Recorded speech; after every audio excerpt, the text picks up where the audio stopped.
ओम शांति।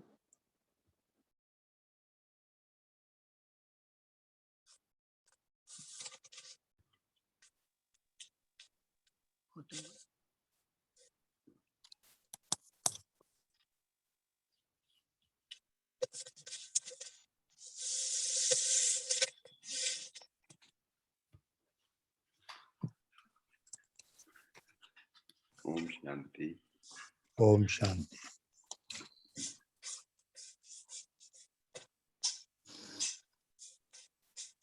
बाबा हम बच्चों को कहता है कि ब्राह्मण जीवन नरेश जीवन है। जितने हम न्यारे हैं उतने हम प्यारे भी हैं। ओम शांति। खास का जीवन नहीं है हमारा ये। जितना हम करेंगे, एक सेकंड।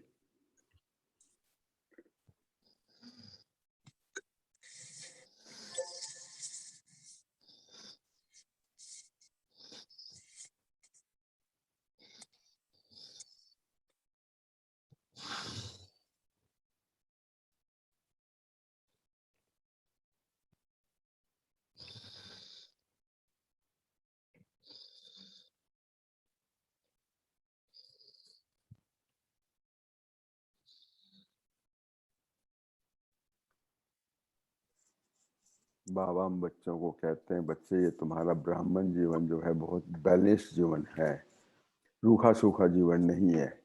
और हम कई दफा अपने कुछ प्राप्तियों के हिसाब से अपने को एक तरफा जीवन बना के चलते हैं, तो जीवन में वो आनंद नहीं आता। तो इसका कारण क्या है कि हम उन्हें बैलेंस बना के नहीं चलते। लौकिक को अलौकिक दोनों का बैलेंस बना के चले हम। जैसे तो पढ़ाई पढ़ते हैं तो पढ़ाई के साथ में उनकी जो धारणाएं हैं, जो उसकी प्राप्तियां हैं, उसका बैलेंस बना के नहीं चलते। एक चीज में चारों सब्जेक्ट हैं, चारों सब्जेक्ट का बैलेंस बना के नहीं चलते। जितना जितना हम बैलेंस बनाएंगे तो क्या कहते हैं, तराजू के ऊपर बड़े बैलेंस रहेंगे ना, लाइफ में बड़ा आनंद रहेगा, संतुलित जीवन हमारा बन करके रहेगा। वरना क्या, इम्बैलेंस लाइफ के अंदर हम क्या है, रोगी भी हो जाएंगे, भारी भी हो जाएंगे, और उसमें जीवन में उड़ती कला का अनुभव नहीं।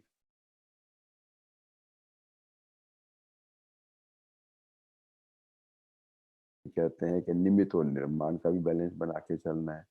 उसके साथ ही बाबा ये भी बतलाते हैं कि हमें जो है इस ही उसके अंदर जीवन के अंदर क्या करना है कि हम अपनी जो ज्ञान का, गुणों का, शक्तियों का, सेवाओं का, इन सब का बैलेंस बना के चले हम।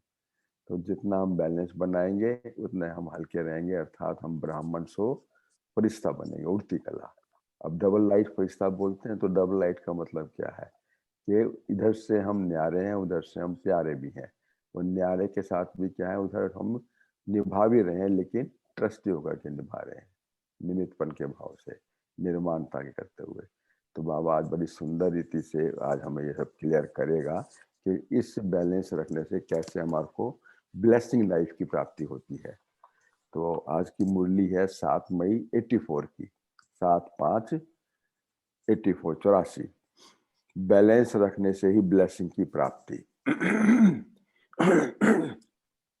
प्यार के सागर, आनंद के सागर शिव बाबा पद्मा पदम भाग्यवान बच्चों के प्रति बोले। और प्यार के सागर और आनंद के सागर यानी बच्चे कहते हैं, बाबा कहता है आज मेरे प्रेम स्वरूप, याद स्वरूप बच्चों को प्रेम और याद की रिटर्न देने के लिए प्रेम सागर बाप इस प्यार की महफिल बीच में आए हैं। प्यार की महफिल में, ये रूहानी प्यार की महफिल, रूहानी संबंध की मिलन महफिल है। तो जो सारे कल्प में अब भी अनुभव करते हो, सिवाय इस एक जन्म के और कब भी, ये लाइफ जो है सिवाय इस जन्म के, एक जन्म के और कब भी रूहानी बाप का रूहानी प्यार मिल नहीं सकेगा। ये अब जो है ये बहुत ही हमारा डायमंड का समय है, डायमंड पीरियड है, हीरे तुल्य जीवन है, क्योंकि हीरे तुल्य बाप हमारे साथ में है। ये कल्प कल्प की नींद है, इस वक्त बाबा मिला हुआ हमारे को। ये रूहानी प्यार रूहों को सच्ची राहत दिलाता है। ये रूहानी प्यार से रूहों को सच्ची राहत मिलती है और सच्ची राह भी बताता है ये, और सच्ची स्वर प्राप्ति भी कराता है। ऐसा कभी संकल्प में भी आया था कि इस साकार सृष्टि में ही और इस जन्म में भी, इसी जन्म में और ऐसी सहज विधि से ऐसे आत्मा और परमात्मा का सम्मुख मिलन होगा। कभी सोचा था कि भगवान हमारे को मिलेगा, वो भी इस जन्म के अंदर। भक्ति तो हमने 63 जन्मों की, लेकिन इस जन्म के अंदर मिल रहा है, तो कितने हम भाग्यशाली हैं। जैसे बाप के लिए सुना था ना, क्या कहते थे, वो तो ऊंचे से ऊंचा है, और कितना है, हजारों सूरज से भी तेज है, कैसे उसको देख सकते हैं, वो तो नामुमकिन है। बाबा बाबा कहता है कि जैसे बाप के लिए सुना था ना कि ऊंचे से ऊंचा है, बड़ा तेजों में है, वो तो बहुत बड़ा है, और वैसे ही मिलने की विधि भी मुश्किल और बड़े अभ्यास से होगी। तो हम कहाँ अपने आप को इतना नीचे ले जाते थे, उसका इतना ऊंचा कर लेते थे। और संबंध क्या था हमारा, बाप और बच्चे का, बताओ। बाप इतना ऊंचा हो गया जो बाप से बच्चे मिल ही ना पाए। बाबा कहता है इस सोचने से क्या हो गए थे, आप नाउम्मीद बन गए थे। नाउम्मीद बच्चों को फिर उम्मीदवार बनाया, कैसे बनाया, लेकिन बाप ने नाउम्मीद बच्चों को उम्मीदवार बना दिया। दिल सकत बच्चों को क्या बना दिया, शक्तिशाली बना दिया। जो हारे हुए थे, थके हुए थे, हैं, नाउम्मीद थे बिल्कुल ही, उनको शक्तिशाली बना दिया। कब मिलेगा नहीं, वो अब मिलन का अनुभव कर लिया। कितना भाग्य है ना। तो सारे प्रॉपर्टी का अधिकारी बना दिया ना। अभी अधिकारी आत्माएं अपने अधिकार को तो जानते हो ना, अच्छी तरह से जान लिया है, वह जानना है। अधिकार था जो पाना था सो पा लिया, अब और क्या बाकी रहा। तो आज बाप दादा बच्चों को देख करके रू रिहान कर रहे थे कि सभी बच्चों को निश्चय भी सदा है, और प्यार भी है, और याद की लगन भी है। सभी बच्चों को निश्चय भी सदा है, प्यार भी है, याद की लगन भी है, और सेवा का उमंग भी है। लक्ष्य भी श्रेष्ठ है। किसी से भी पूछेंगे क्या बनना है, तो सभी कहेंगे लक्ष्मी नारायण बनना है। हम सब लक्ष्मी नारायण बनने वाले हैं। अपने आप से हम पूछे तो कोई पूछे, बाबा पूछे क्या कहते हैं, क्या बनना चाहते हो, लक्ष्मी नारायण। और सुनो, बाबा कहता है कि कोई राम सीता कोई भी नहीं कहता, राम सीता कोई भी नहीं कहता। और भी सुनो, 16,000 की माला भी दिल से पसंद नहीं करते। कौन सी माला में आ जाते हैं, 108 की माला में। तो 108 की माला के मन के बनेंगे, ये उमंग तो सभी को रहता है। सेवा में, पढ़ाई में, हर एक अपने को किसी से कम योग्य नहीं समझते। मैं तो बहुत सेवा करता हूँ, करते भी हो, ठीक है। और पढ़ाई के अंदर मैं कोई कम थोड़ी हूँ किसी से।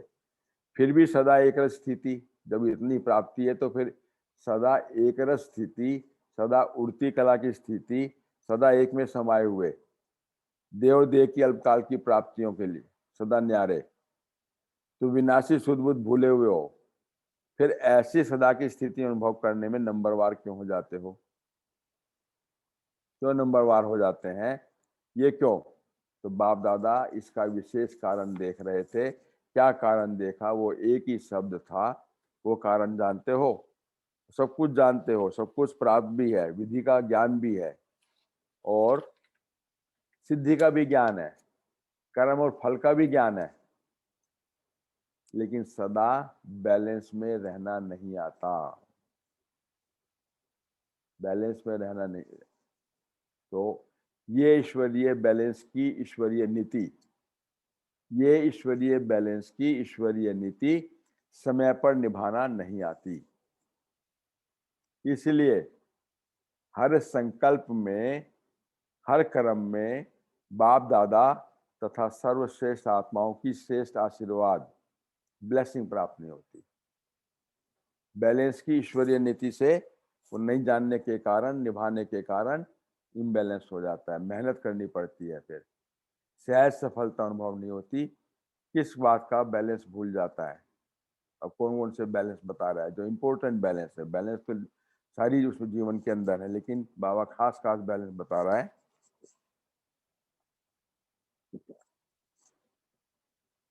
एक तो याद और सेवा का,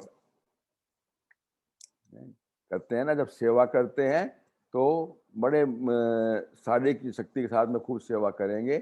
जो 1 घंटे का काम है उसमें का भले चाहे वो 2 घंटे 3 घंटे लग जाते हैं, क्योंकि याद भूली होती है। बाबा कहता है एक तो याद और सेवा का, याद में रह करके सेवा करना, ये है याद और सेवा का बैलेंस। लेकिन सेवा में रह करके समय प्रमाण याद करना, समय मिला याद किया, नहीं तो सेवा को ही याद समझ लेते हैं। इसको कहते हैं अनबैलेंस। इम्बैलेंस कह लो या अनबैलेंस। सिर्फ सेवा ही याद है और याद में ही सेवा है। ये थोड़ा सा विधि का अंतर सिद्धि को बदल देता है, थोड़ा सा अंतर है बस। तो सिद्धि जो प्राप्त होनी चाहिए थी वो सिद्धि नहीं हो पाती।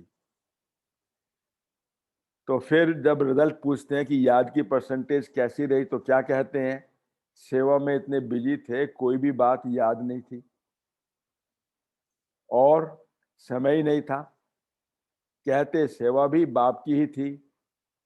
फिर क्या कहते हैं, जो सेवा करे तो बाप की सेवा, तो याद ही तो था वो। फिर बाबा कहता है लेकिन जितना सेवा में समय और लगन रही उतना ही याद की शक्तिशाली अनुभूति हुई।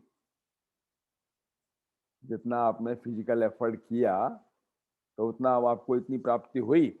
जितना सेवा में स्वमान रहा उतना ही निर्माण भाव रहा। सेवा में स्वमान और निर्माणता का बैलेंस, फिर समान और निर्माणता का बैलेंस, ये बहुत बड़ी बैलेंस है, बहुत बड़ी बहुत अच्छी सेवा की। ये स्वमान तो अच्छा है, लेकिन जितना स्वमान था उतना निर्माण भाव रहे, नामान शान से रहे। बाबा कहता है स्वमान का मतलब ही क्या है, अपने को आत्मा मान, देनी मान। जब ये अनुभूति होगी तो उतना ही फिर आप निर्माण नाम मान शान के रहित हो जाओगे। और जब देह मान लेते हैं तो उसके अंदर नाम मान शान आ जाता है, वो फिर बैलेंस खत्म हो गया। तो बाबा कहता है करावनहार बाप ने निमित्त बन सेवा कराई, तो ये निमित्त और निर्माण भाव समानता का ये बैलेंस है। तो निमित्त बने, सेवा अच्छी हुई, वृद्धि हुई, सफलता स्वरूप बने, ये समान तो अच्छा है। लेकिन समान नहीं, निर्माण भाव का भी बैलेंस हो। ये बैलेंस सदा ही सहज सफलता स्वरूप बना देता है। तो समान भी जरूरी है, परंतु देह भान नहीं, स्वमान।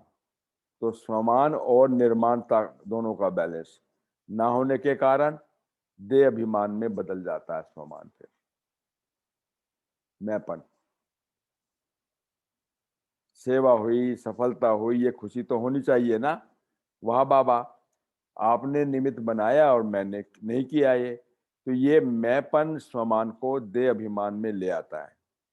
तो याद और सेवा का बैलेंस रखने वाले स्वमान और हैं। तो समझा।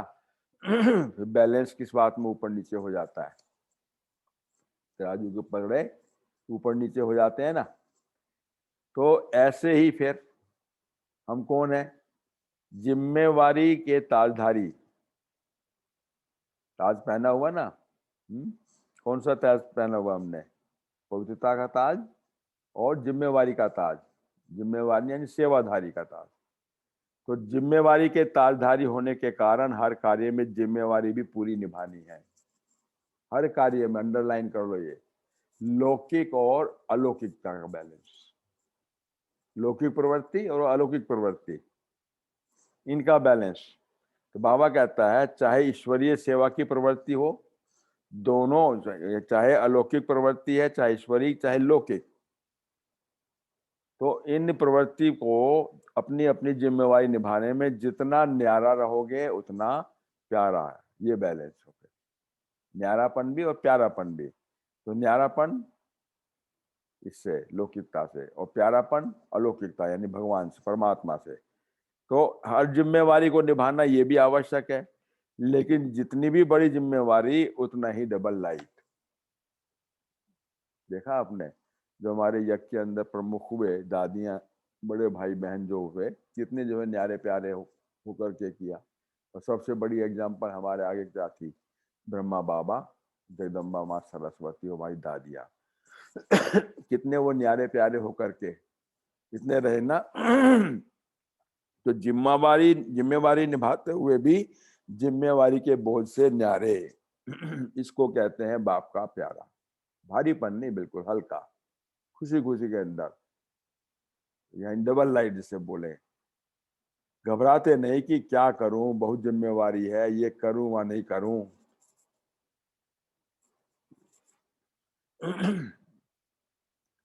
तो क्या करूं, ये भी करूं वो भी करूं, बड़ा मुश्किल है। ये महसूस था, ये हमारे मन के अंदर आते हैं ना संकल्प ऐसे, ये महसूस था अर्थात बोझ है। तो डबल लाइट तो नहीं हुए ना। फिर घर संभालूं या इस प्रवृत्ति को संभालूं या उसको संभालूं। तो डबल लाइट अर्थात न्यारा, कोई भी जिम्मेवारी के कर्म के हलचल का बोझ नहीं। इसको कहा जाता है न्यारेपन का और प्यारेपन का बैलेंस। फिर कहते हैं पुरुषार्थ व प्राप्ति, उसका बैलेंस। तो पुरुषार्थ में चलते चलते पुरुषार्थ से जो प्राप्ति होती है ना, उसका अनुभव करते करते बहुत प्राप्ति के नशे और खुशी में आ जाते हैं। पुरुषार्थ किया, जो प्राप्ति हुई तो उसका नशा भी चढ़ गया और बहुत खुशी में आ जाते हैं। बस हमने पा लिया, अनुभव कर लिया, महावीर बन गए, महारथी बन गए और ज्ञानी बन गए, बहुत बड़े ज्ञानी बन गए, योगी बन गए, सेवाधारी भी बन गए। ये प्राप्ति बहुत अच्छी है, लेकिन इस प्राप्ति के नशे में अलबेलापन आ जाता है। थोड़ा सा कहते हैं ना, चूहे को मिली हल्दी की गांठ और पंसारी बन बैठे, तो अपने आप को इतना उसमें चलेंगे, अलबेलापन आ जाएगा उससे फिर कि मेरे जैसा तो कोई पंसारी है ही नहीं। इसका कारण है ज्ञानी बने, योगी बने, सेवाधारी बने, लेकिन हर कदम में उड़ती कला का अनुभव किया। हर कदम में उड़ती कला का अनुभव किया। सब सुन रहे हैं ना बड़े ध्यान से। जब तक जीना है तब तक हर कदम में उड़ती कला में उड़ना है। बाबा क्या कहता है, जब तक जीना है तो हर कदम में उड़ती कला। बाबा कहते हैं जब तक जीना है ज्ञान अमृत पीना है, और उसके स्वरूप में आना है तो उड़ती कला में रहेंगे। फिर इस लक्ष्य से जो आज करते उसमें और नवीनता आई, वह जहां तक पहुंचे वही सीमा संपूर्णता की सीमा समझ लिया। बस मैंने तो पाना था, पा लिया है, तो फुल स्टॉप तो नहीं लगा दिया। बाबा कहता है जब तक जीना है ज्ञान अमृत पीना है, अंत समय तक। Remain student all through out your life, ये कहता है। पुरुषार्थ में प्राप्ति का नशा और खुशी भी आवश्यक है, लेकिन हर कदम में उन्नति व उड़ती कला का अनुभव भी आवश्यक है। पुरुषार्थ में प्राप्ति का नशा और खुशी वो आवश्यक है, लेकिन साथ साथ में उसमें हर कदम में उन्नति अर्थात उड़ती कला का अनुभव भी आवश्यक है। तो ये बैलेंस नहीं रहता तो अलबेलापन आ जाता है, तो ब्लेसिंग प्राप्त नहीं कर सकते। इसलिए पुरुषार्थी जीवन में जितना पाया उसका नशा भी हो और हर कदम में उन्नति का अनुभव भी हो, इसको कहा जाता है बैलेंस। तो ये बैलेंस सदा रहे। ऐसा नहीं समझना हम तो सब जान गए, अनुभवी बन गए और बहुत अच्छी रीति से चल रहे हैं, अच्छे बने हो तो ये बहुत अच्छा है, लेकिन और आगे उन्नति को पाना है। भावोगे ना, फुल स्टॉप नहीं लगा के बैठ जाओ, अपने मुंह मियाँ मिट्टू हो गए, वो चूहे वाली एग्जाम्पल बताई जैसे। तो ऐसे विशेष कर्म कर सर्वात्माओं के आगे निमित्त एग्जाम्पल बनना है। सर्वात्माओं के आगे, अपने अपने आगे नहीं। अपने आप को समझ लिया चूहे का मेंढक बन करके नहीं, वो कहते हैं सर्वात्माओं के लिए। तो सर्वात्माओं के लिए निमित्त एग्जाम्पल बनना है। ये नहीं भूलना, समझा, किन किन बातों में बैलेंस रखना है। इस बैलेंस के द्वारा स्वतः ही ब्लेसिंग मिलती रहेगी। ब्लेसिंग क्या है? आनंद की अनुभूति, जीवन आनंदित हो जाएगा फिर। तो ये ब्लेसिंग मिलती रहेगी इस बैलेंस के द्वारा। तो समझा फिर नंबरवार क्यों बन गए? क्योंकि बैलेंस नहीं रखा लाइफ के अंदर। तो कोई किस बात में बैलेंस में, कोई किस बात के बैलेंस में अलबेलेपन में आ जाते हैं। तो बाबा फिर एग्जाम्पल ले रहा है साथ में कि भारत के अंदर ही हमारे बॉम्बे और दिल्ली जो है ना, दो सिटी ऐसे हुए हैं तो बाबा शुरू से कहता गया कि बॉम्बे को कहते हैं नरदेशा, यानी कि किसकी? धन की दुनिया। और दिल्ली को कहता है ज्ञान की दिल्ली। यहाँ ज्ञान संपन्न है, वहां पर जो है धन संपन्न है। तो इसलिए बाबा कहता है कि ये वहां पर जो है वो लक्ष्मी का वास है, यहाँ सरस्वती का वास है। तो बाबा कहते हैं कैसे बैलेंस रखोगे फिर उसमें? बाबा कहता है हर बात में बैलेंस रखने वाले होना, बॉम्बे के लिए बोल रहा है।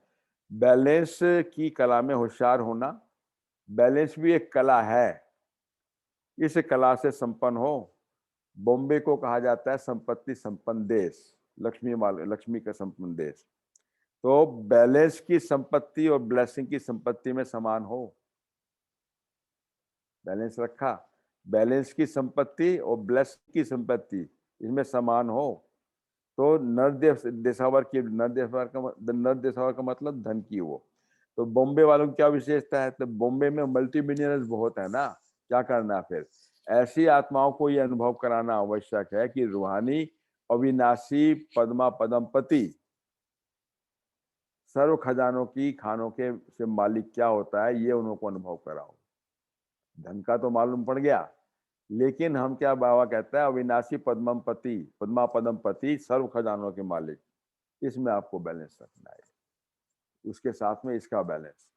तो ये तो सिर्फ विनाशी धन के मालिक हो, ऐसे लोगों को इस अविनाशी खजाने का महत्व सुनाकर अविनाशी संपत्ति संपन्न बनाओ। ये सेवा करनी है वहां पर। ये मतलब सिर्फ बॉम्बे की बात नहीं है, जो भी हमारे पास में धनाढ्य लोग हैं धनी से, तो उनके साथ में हम अविनाशी धन की उनको प्राप्ति करा के उनको ये बैलेंस बनाओ। क्यों? बाबा कहता है वो महसूस करें कि ये खजाना तो अविनाशी शेष खजाना है।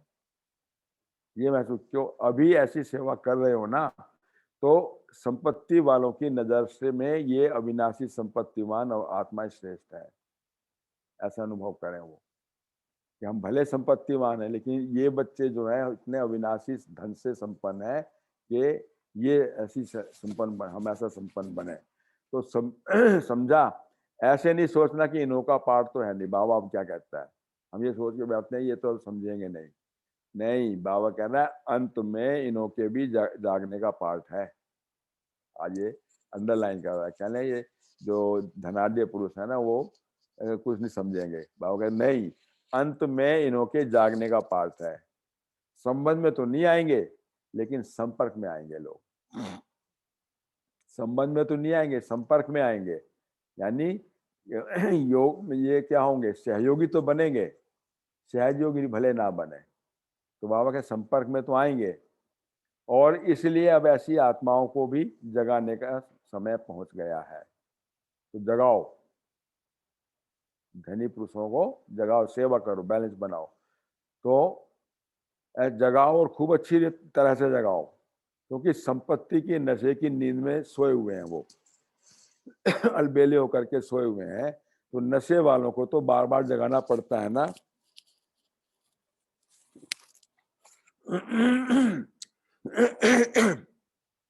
एक बार से नहीं जागते, एक बार से नहीं जागते। तो अब ऐसे नशे में सोने वाली आत्माओं को अविनाशी संपत्ति के अनुभवों से परिचित कराओ।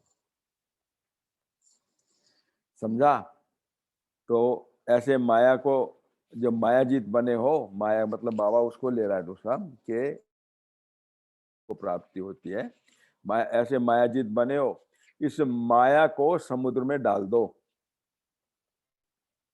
और समुद्र में भी कहाँ डालना है? सुनो, तले में डालना इसको, समुद्र के तले में डालना। कौन से समुद्र के तले में डालना? बाबा कहता है तले में डालना, ऊपर ऊपर नहीं। अगर ऊपर कोई चीज होती है तो फिर लहरों से किनारे फिर आ जाएगी वो। तो तले में डाल दिया तो स्वाहा हो गई, स्वाहा हो गई। तो माया फिर किनारे तो नहीं आ सकती है ना।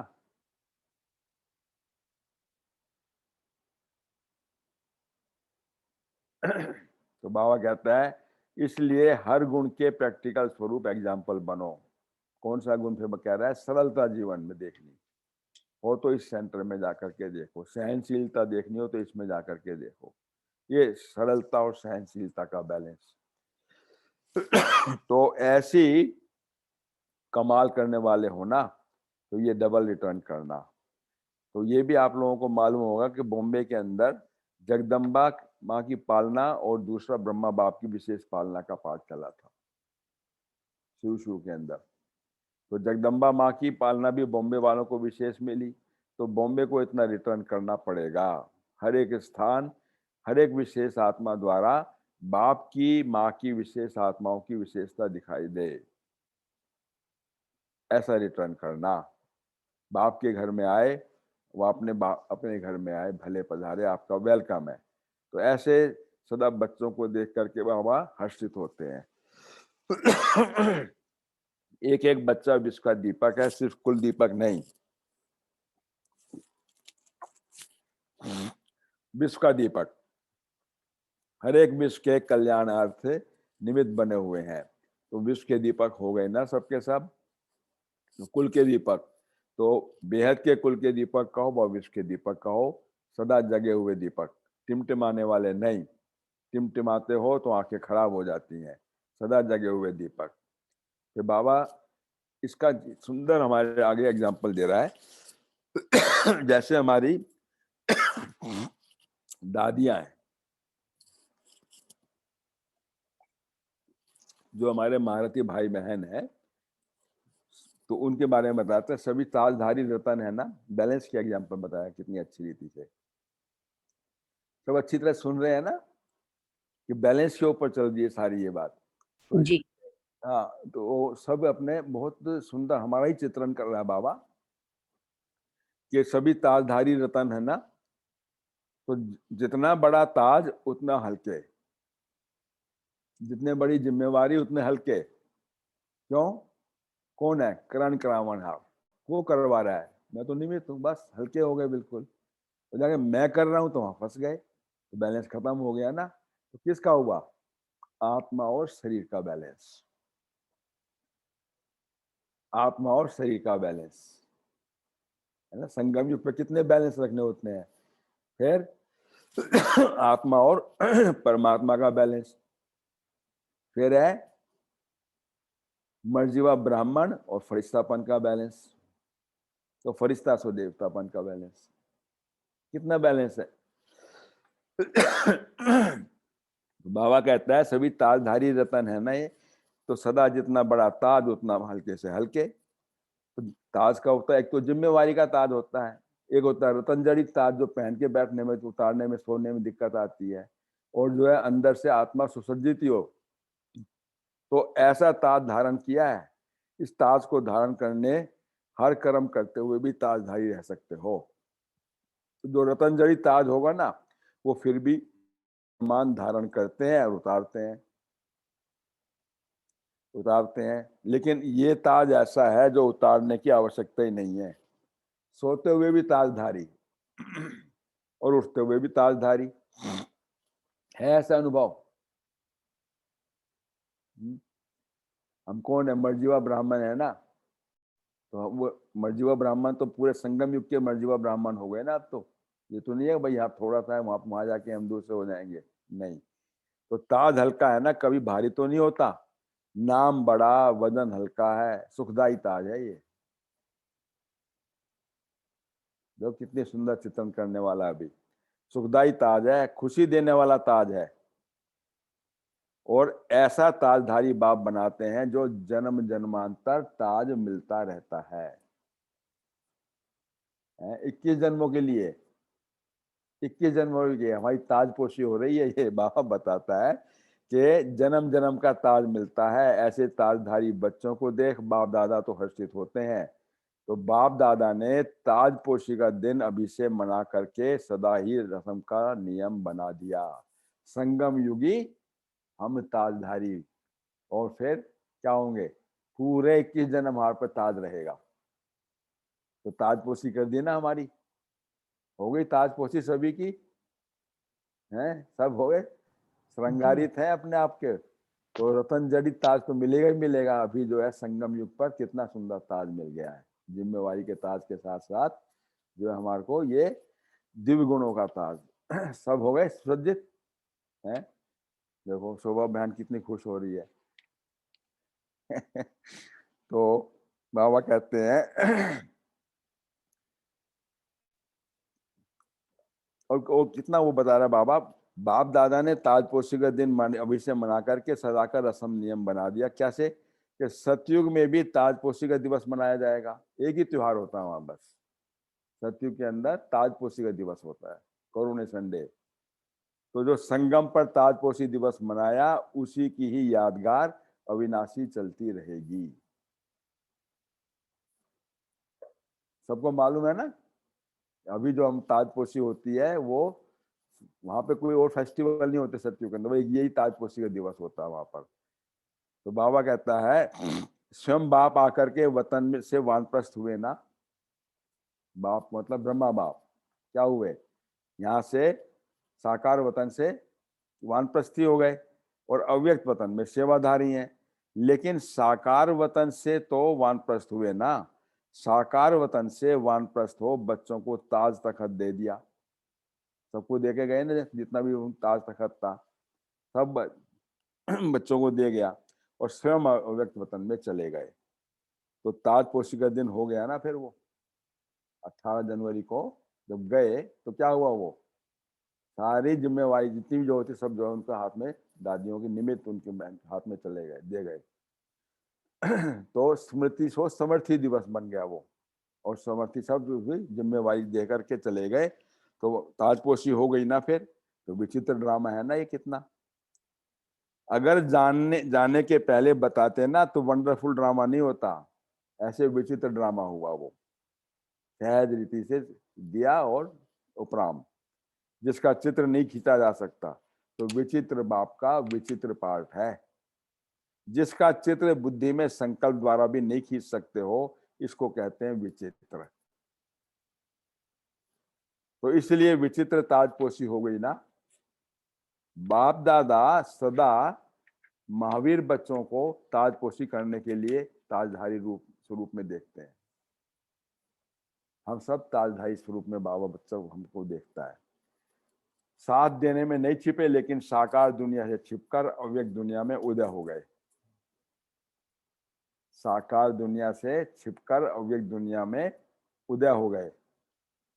और चाहते तो क्या हो सकता था, वो तो ऊपर तक जा सकते थे, क्योंकि कर्मातीत अवस्था हो गई उनकी। तो फिर क्या है देखो, लेकिन साथ रहेंगे, साथ चलेंगे, ये तो वायदा है। ऐसा बाप हो सकता है कि बच्चों को छोड़ करके वो चला जाए? नहीं।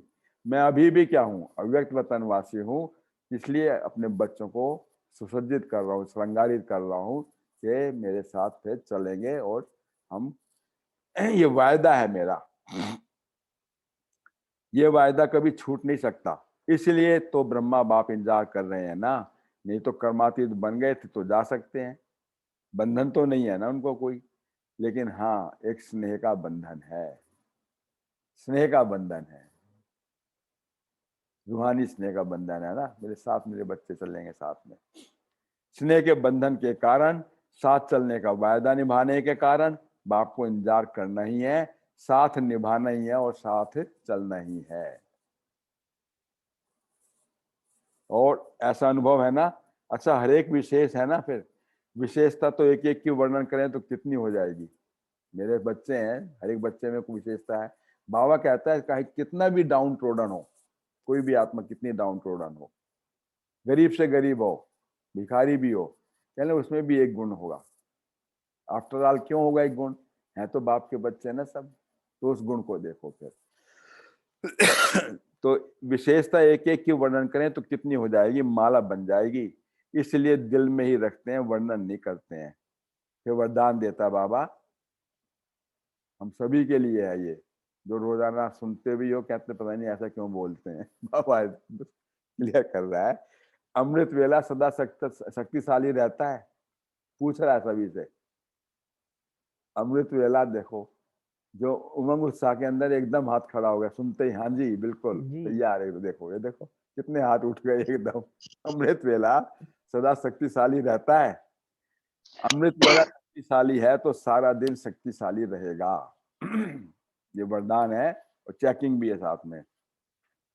और अगर अमृत वेला कमजोर है तो सारा दिन कमजोर। और अमृत वेले अगर नियम प्रमाण नहीं उठते बैठते हो, बाबा कह रहा है ये, तो बाबा के महावाक्य हम सब बच्चों के लिए हैं। अमृत वेला अगर नियम प्रमाण नहीं बैठते हो तो ये तो वरदानों का समय है, ये वरदानों का समय है। वरदानों के समय अगर कोई सोया रहे, सुस्ती में रहे या विस्मृति में रहे या कमजोर होकर के बैठे, सबकी चेकिंग हो गई ना। देखो कैसे बोल रहा है, देखिएगा। तो वरदानों के समय अगर कोई सोया रहे, सुस्ती में रहे या विस्मृति में रहे या कमजोर होकर के बैठे तो वरदानों से वंचित रह जाएगा। कौन कह रहा है ये? कौन कह रहा है ये? शिव बाबा। बाबा। किसके लिए कह रहा है? हम बच्चों के लिए। हम बच्चों। भगवान। नहीं समझना कि क्लास में बैठ के जो क्लास में मुद्दे सुना रहे हैं वो ऐसा क्यों बोलते हैं। बाबा के महावाक्य हम बच्चों के लिए हैं। एक एक चीज को चेकिंग करता है वो। तो फिर सुनो आगे कि अमृत वेले का महत्व सदा याद रहता है। उस समय नींद तो नहीं करते हो, उस समय नींद तो नहीं करते हो। देखो सब आगे खुल गए सबके सब। तो तब ऐसे झुटके तो नहीं खाते हो।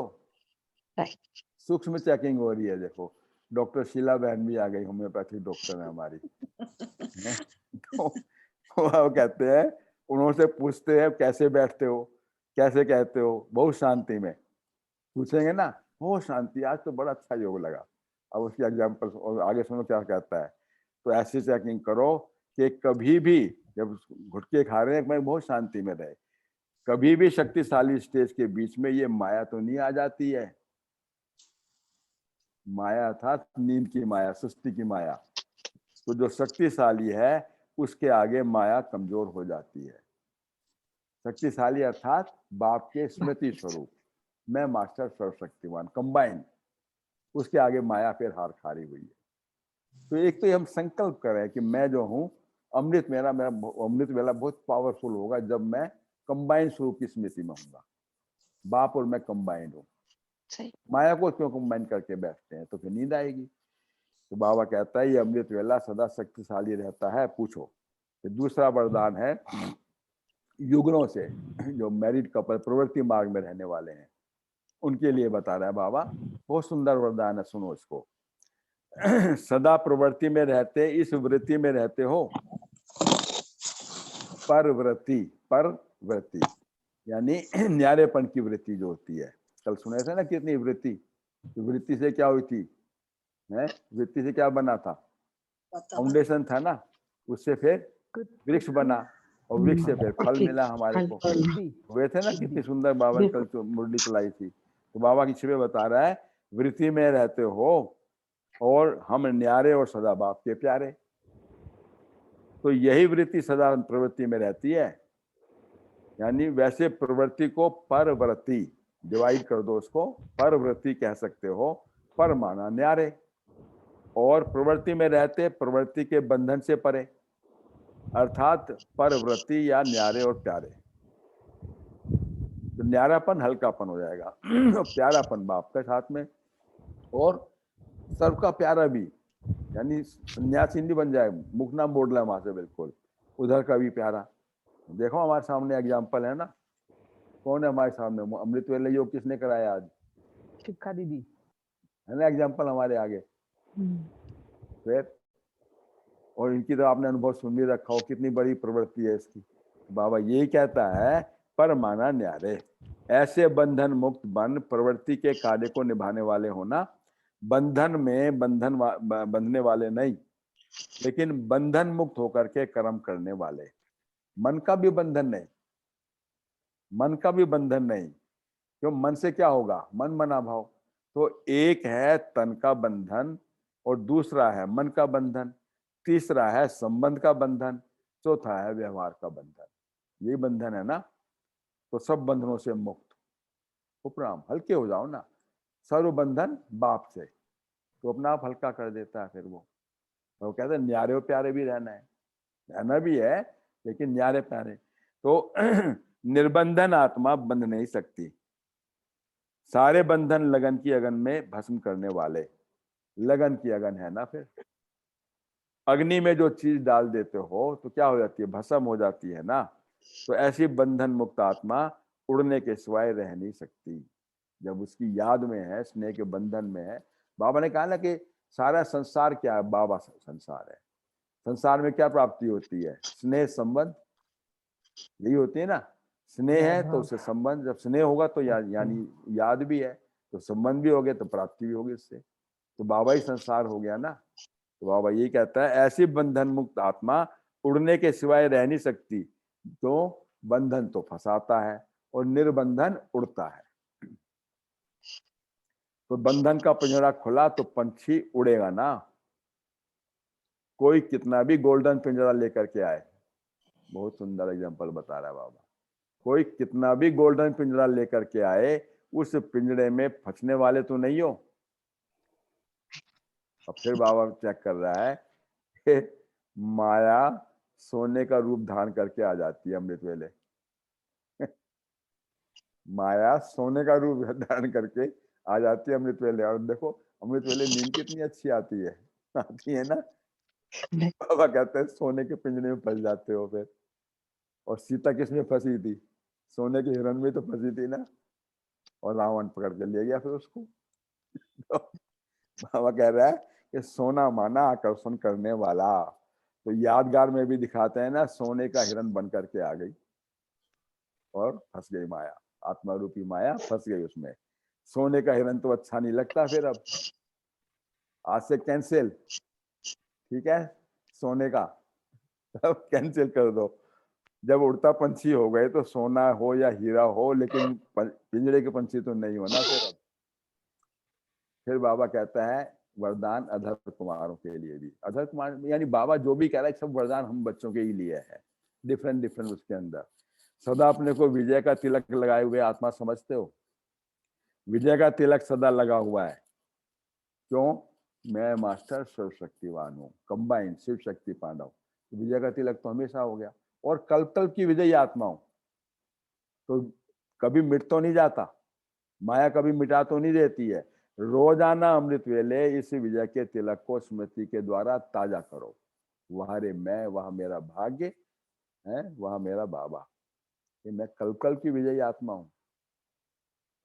तो बाबा कहता है इस विजय की स्मृति के तिलक को ताजा करो और सारा दिन विजय का तिलक लगा रहेगा। विजय मेरा जन्म सिद्ध अधिकार है। कमवट में अल्टीमेटली जीत मेरी है, हम ब्राह्मणों की है। विजय का तिलक है तो राज्य का भी तिलक और भाग्य का भी तिलक। विजय का तिलक है तो राज्य का भी तिलक और भाग्य का भी तिलक लग जाता है। इसलिए भगत भी बहुत बड़े बड़े तिलक लगाते हैं, वो हमारी स्मृति है। देखा आपने भक्तों को कितने बड़े बड़े तिलक लगाते हैं। कई तो बिल्कुल माथे को लपेट देते हैं तिलक के अंदर, डिफरेंट डिफरेंट वैरायटी के। तो तिलक भक्ति की निशानी समझते हैं। प्रभु प्यार है, इसकी निशानी तिलक लगा देते हैं। आपको कितने तिलक लगे हैं बाबा पूछ रहा है। कितने तिलक लगे हैं सुनो। बाबा कह रहा है राज का तिलक, भाग्य का तिलक और विजय का तिलक। राज का तिलक, भाग्य का तिलक और विजय का तिलक, ये सब तिलक मिले हुए हैं ना। क्योंकि ये तिलकधारी ही तख्तधारी होते हैं। तिलकधारी ही तख्तधारी होते हैं। तो बाप का दिल तख्त तो अभी मिला ना, तो उसके लिए हम तिलकधारी रहें। तो ऐसा तख्त भविष्य में भी नहीं मिलेगा। संगम युग के ऊपर दिल तख्त, ये बहुत श्रेष्ठ तख्त है। तो तख्त भी मिला, तिलक भी मिला, और क्या चाहिए फिर? सब कुछ ही मिल गया फिर तो हमारे को, सब कुछ मिल गया। तो बाबा कहता है ये बैलेंस बना के रखना है। तो जितना जितना हम बैलेंस और स्मृति स्वरूप रहे कि मैं कौन हूं, कि सोने बाप के के दिल हिरण में का फंसने तख्त। वाली नहीं हूं मैं। सोने को त्याग दिया बिल्कुल, और कल्प कल्प की विजयी आत्मा हूं। और प्रवृत्ति में रहते परवृत्ति, यानी न्यारे प्यारेपन का अपन भाव। तो इस बाबा यही कहता है कि जितना जितना हमारे ताजधारी रतन है उनको देखेगा। हम श्रृंगारित रहें अंदर से, आत्मा को श्रृंगारित हो, क्योंकि वो रतन जड़ी ताज को उतारना पड़ता है, फिर सोते हैं। ये हम जो है निरंतर के उसमें रहें। तो बाबा कहते हैं ये बैलेंस, तो कितने सुंदर बैलेंस है जीवन में। हम सब बैलेंस तो बहुत है, बाबा ने बहुत बताए हैं कि हम जो पढ़ते हैं तो ज्ञान और योग का बैलेंस बताते हैं ना, योग और सेवा का बैलेंस, धारणा और सेवा का बैलेंस, तो ये सब बैलेंस है। लेकिन बाबा कहता है जो प्रमुख है उनके अंदर हम जब कर्म योगी बन करके रहे और बाप के साथ कंबाइन होकर के रहेंगे, तो हम अगर संगम युग के बैलेंस भी याद रखेंगे कि आत्मा और शरीर का बैलेंस, और आत्मा और परमात्मा का बैलेंस, और ब्राह्मण मर्जी व ब्राह्मण सो फरिश्तापन का बैलेंस, और फरिश्ता सो फिर लक्ष्मी नारायण का बैलेंस। ये बैलेंस वहाँ को बहुत जरूरी है। इनको याद रखेंगे तो हम कभी भी इनबैलेंस नहीं होंगे। इनबैलेंस होंगे तो फिर एक तरफ पलड़ा भारी हो जाएगा और दूसरा हल्का हो जाएगा, तो फिर वो लाइफ चल नहीं पाती है। और सबसे अंदर से जो अंदर हमारे अंदर देह का भान आता है कि पा लिया मैंने, तो ऐसा भी ना हो कि जो कुछ पाना था मेरे को मिल गया, बस अब मुझे कुछ नहीं चाहिए। नहीं, हर एक को देना। जितना हम संपन्न होते जाएंगे उतने हम न्यारे प्यारे बनते चले जाएंगे हर एक के, स्वतः ही, कहने की जरूरत नहीं। तो जो निमित्तपन और निर्माणपन का भाव, ये ऐसा बैलेंस रखना हमारे को। ठीक है, ओम शांति। सभी ओम सभी को शांति। इस बैलेंसपन की लाइफ का, यानी आनंदमय जीवन का अनुभव करने वालों को ओम शांति। ओम ओम शांति। शांति। ओम ओम शांति। शांति। चलो डॉक्टर साहब भी गुड मॉर्निंग करेंगे आपसे। ओम शांति। ओम शांति। ओम शांति।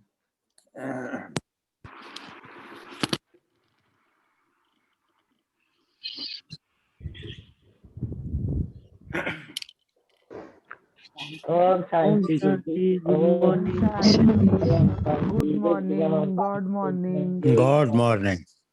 Good morning, golden diamond morning, godly morning. God morning. बच्चे बड़े स्मार्ट हो गए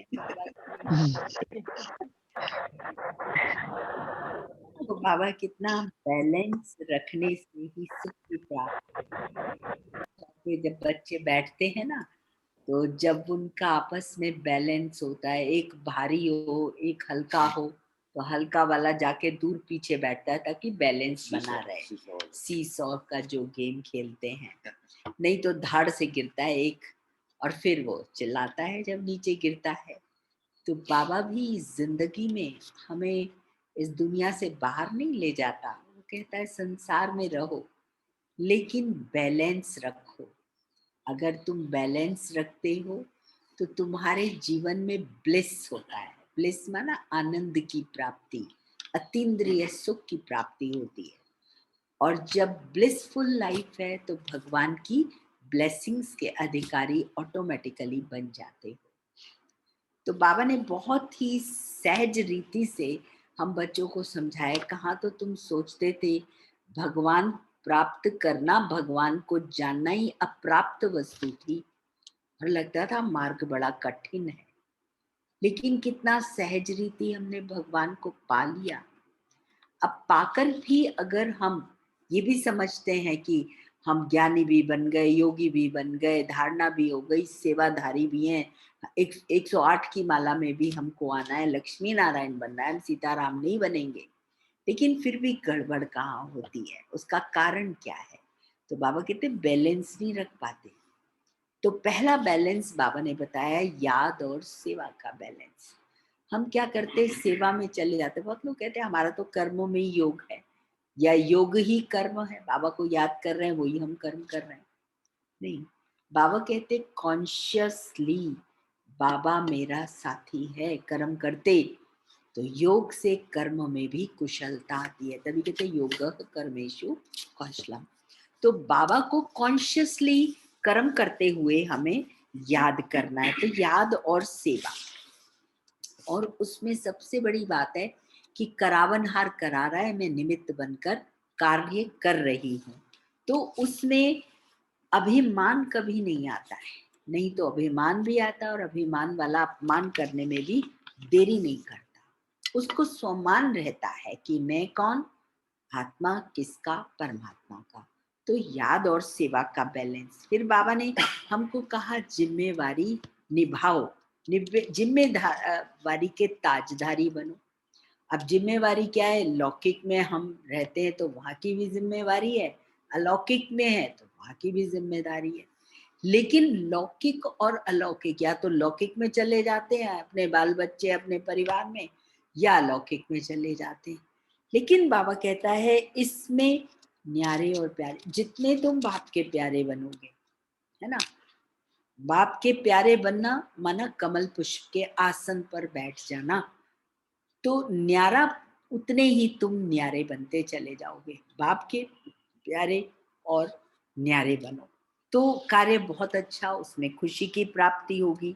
फिर बाबा कहता है पुरुषार्थ करते हो, बहुत अच्छा पुरुषार्थ करते हो, बड़ा अच्छा प्रोग्राम किया, प्राप्ति बड़ी बढ़िया हो गई, नाम मान शान सब कुछ हो गया, तो बड़ा उल्टा नशा चढ़ता है, हम ही ज्ञानी हम ही होगी, कितनी बढ़िया सेवा करी, ये किया। लेकिन बाबा कहता है उस सेवा के साथ साथ तुम्हारे अंदर उड़ती कला रहती है, खुशी रहती है। कई बार सेवा करते हैं और उसके बाद मुंह बन जाता है, थोड़ी देर खुशी चढ़ेगी वो, क्योंकि वो हमारी देह भान में सेवा है। बाबा कहते सदा उड़ती कला का अनुभव हो और हल्कापन रहे, खुशी की प्राप्ति हो, तब उसको कहेंगे पुरुषार्थ और सेवा का प्राप्ति का बैलेंस। तो बाबा कहता है जो बच्चे बैलेंस रखते हैं वो ब्लेसिंग्स प्राप्त करते हैं और सर्वात्माओं के आगे एक एग्जाम्पल बनते हैं। नहीं तो उल्टे एग्जाम्पल बने तो और ही डिससर्विस हो गई।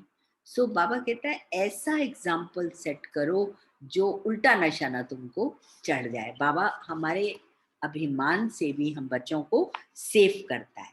फिर बाबा ने, बॉम्बे के लोग बैठे उनके सामने, बाबा ने विशेषता बताई कि बॉम्बे में बहुत धनवान है, उनको अपने धन का नशा है, प्राप्तियों का नशा है, लेकिन जब समय आता है तो भगवान की तरफ भी भागते हैं।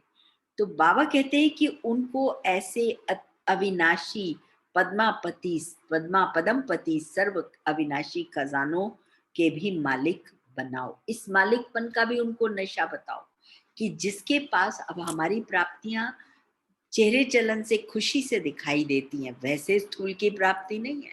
दुनिया में उनका नाम मान शान है, लेकिन भगवान की डिक्शनरी में तो हमारा ही नाम है, हमें ही याद करता है।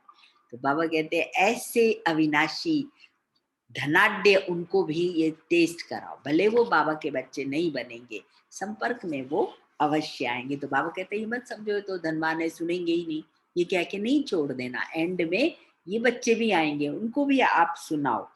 फिर बाबा ने कहा कि अपनी इसके सामने फिर माया आ जाती है, तो बाबा ने कहा कि माया को अब सागर के तले में डाल दो। मैंने कौन सागर? बाबा, ज्ञान गुण शक्तियों का जो सागर है। तो अपनी जो माया जो तुमको आ रही है, सभी कमी कमजोरियों को इस सागर के तले में समा दो, कह दो, बाबा को दे दो, ताकि वो अगर ऊपर ऊपर से दी तो फिर तुम्हारे पास वापस आ जाएंगी, जब लहरें आएंगी तो फिर चढ़ जाओगे तुम। फिर बाबा ने कहा सरलता और सहनशीलता का भी बैलेंस रखो, सरल बनो, सहनशील बनो। जो ज्यादा चालाकी दिखाते हैं ना अपनी ये बुद्धिमानी की, वो कभी सहनशील नहीं हो सकते। लेकिन जो सरल बच्चे हैं जिन्होंने बाबा को साथी सारथी चुना है, वो सहनशील भी होंगे और सबको समा कर, सरल है ना, उनके साथ सब गेट अलोंग करेंगे, क्योंकि सरलता का गुण हर एक को साथ लेकर के आगे बढ़ने की उनमें विशेषता होती है। फिर बाबा ने बहुत अच्छी बात कही कि सदा जगे हुए जागती ज्योत दीपक बनो, से नहीं जग बुझ टिमटिमाते हुए दीपक हो। बाबा कहते जितना ही जिम्मेवारी मिले ना, जिम्मेवारी का ताज हो, उतना ही हल्कापन हो। क्यों हल्कापन? क्योंकि करण करावन हार तो बाबा है। और ये सब तब पॉसिबल होगा जब हम आत्मा और शरीर का बैलेंस, मैं आत्मा तो आत्मा किसकी? परमात्मा की, तो परमात्मा और आत्मा का बैलेंस, करावनहार करणहार आत्मा, आत्मा करावनहार करणहार शरीर। फिर आप जब ये हुए ब्राह्मण बने तो फिर आप फरिश्तेपन में आ जाओ, हल्के हो जाओ, बाबा करा रहे हैं ना डिटैच्ड। और फिर यही फरिश्ते देवता बनते हैं। ये बैलेंस भी रखो कि जाकर मेरा ये चोला मुझको पहनना है। तो बाबा ने कहा कि ये ताज कितना हल्का ताज है, ये जिम्मेवारी कितनी हल्की है, लाइट का ताज है ये। बाबा कहता है इसको तो उतारने की भी जरूरत नहीं है, सो तो भी पहने रहो। लाइट का ताज, लाइट के दो मतलब है, आत्मिक स्थिति हल्की, दूसरा है ज्ञान स्वरूप स्थिति। कहते हैं ना गिव सम लाइट, थोड़ा सा इस पर प्रकाश डालो, लाइट डालो, लाइट में ना ज्ञान स्वरूप। तो कितने हल्के हो तुम, हर दम इस ताज को पहन सकते हो, ये सुखदाई ताज है। और ये जन्म जन्मांतर के लिए बाबा ने ताजपोशी संगम युग पर कर दी, और ये जन्म जन्मांतर तुमको रत्न जड़े ताज का अधिकारी बनाता है। फिर बाबा कहता है कि देखो साकार ब्रह्मा को देखो, है ना, अव्यक्त हो गया, यहाँ सेवा की साकार फील्ड से जाके सूक्ष्म वतन वासी हुआ। तभी कहते हैं ना भगवान ब्रह्मा ने संकल्प से सृष्टि रची। अब यहाँ तो वो पिंजड़े में बंधा हुआ था देह का, यहाँ संपन्न होकर फिर चला गया सूक्ष्म वतन, अब वहां से सेवा कर रहा है, साथ और हाथ नहीं छोड़ा। उसका प्यार है कि मैं सब बच्चों को साथ लेकर के घर के दरवाजे मेरे साथ बच्चे चलेंगे, तो ही इज वेटिंग। तो बाबा कहता है ये ताजपोशी, नहीं तो बच्चे आगे कैसे आते, ब्रह्मा जी रहते। ब्रह्मा जी ने अपने बच्चों को आगे बढ़ाया, जिम्मेवारी का ताज निमित्त दादियों को दिया, अब दादियों ने निमित्त ताज हम बच्चों को। तो कैसे ये डायनेस्टी हमारी चल रही है, एक से एक हमारी ताजपोशी हो रही है कि हम बच्चों को फिर इसको फॉलो करना है। फिर अमृत वेले, शक्तिशाली अमृत वेला है, तो सारा दिन शक्तिशाली है ना। इस समय हम अलर्ट और एक्टिव होकर बैठे, क्योंकि ये वरदानों का समय। कितने वरदान मिल रहे हैं, जिन खोया तिन खोया। अगर एमनीजिया में है, नींद में है, आलस्य में है, तो हम ये सुन नहीं पाएंगे। बार बार इनको मनन मंथन चरनी करनी पड़ती है, दिवाली करनी पड़ती है। तो बाबा प्रवृत्ति में रहते, निवृत्ति का वरदान है। प्रवृत्ति हम एक वो गृहस्थी बन के रहते हैं। अब यहाँ इस प्रवृत्ति है अलौकिक प्रवृत्ति है, जिसका मालिक चलाने वाला भगवान है। तो जितना भगवान के प्यारे, बाप के प्यारे नहीं न्यारे हो जाते हैं, तो अलौकिक हो गई। तो ना तन का बंधन, ना मन का बंधन, ना जन का बंधन, ना संपर्क संबंध, सब बंधनों से हम न्यारे हो जाते हैं। फिर बाबा ने कहा ना, माया आती है सोने का पिंजड़ा बनकर, सोने पर बात। बाबा एक बात में से बात निकालता है। अब बाबा कहता है जो बच्चे सोते हैं, ये सोना, ये और ये सोना भी बड़ा अच्छा लगता है, मीठा लगता है, मॉर्निंग की नींद बहुत प्यारी होती है। लेकिन बाबा कहते हैं जो इस सोने में फंसा उसका सब कुछ गाया, वो सीता की तरह जाके बन जाएगा कैद में। तो बाबा सोना, और सोना गोल्डन, ये बड़ा गोल्डन लगता है आपको पिंजड़ा, कि नींद करना माना बड़े आराम का, सोने की दुनिया में जाना। तो बाबा कहता है नहीं, ये पिंजड़ा है, इस बंधन से मुक्त बनो। और लास्ट बाबा ने कहा सदा विजय श्री का तिलक लगा ही रहे, कि मैं मास्टर सर्वशक्तिवान हूँ। इस समय स्वराज्य अधिकारी, फिर विश्व राज्य अधिकारी, राज्य भाग्य और विजय का तिलक है, विजय श्री। मैं जन्म जन्मांतर की, कल्प कल्पांतर की विजयी आत्मा हूँ। तो बाबा का जो है ना, कहीं भी हेवाई नहीं जाता, वो एकदम सुर ताल के साथ उसका म्यूजिक चलता है। एक बात से शुरू होता है, कहाँ प्राप्ति स्वरूप और कहाँ विजयी रतन, कल्प कल्प की विजयी आत्मा। ऐसे हम ताजधारी, तख्तधारी, तिलकधारी। इस समय भगवान का दिल तख्त है, और तिलक हमको राज्य का, भाग्य का और विजय का तिलक, हमको सारे तिलक प्राप्त हो गए। तो बाबा ने ताज, तख्त और तिलक और बैलेंस बता दिया कि ये सुखों का, खुशियों का अंबार लेकर के आता है। तो क्लियर हो गया ना। इसको फिर रिवाइज करेंगे तो ये चीजें हमारे लिए, हमारे उतर जाएंगी, आत्मा का एक अंग बन जाएंगी। ओम शांति, ओम शांति। ओम शांति, गोल्डन डायमंड, ओम शांति, ओम शांति, ओम शांति। शांति ओम शांति। ओम शांति। ओम शांति ओम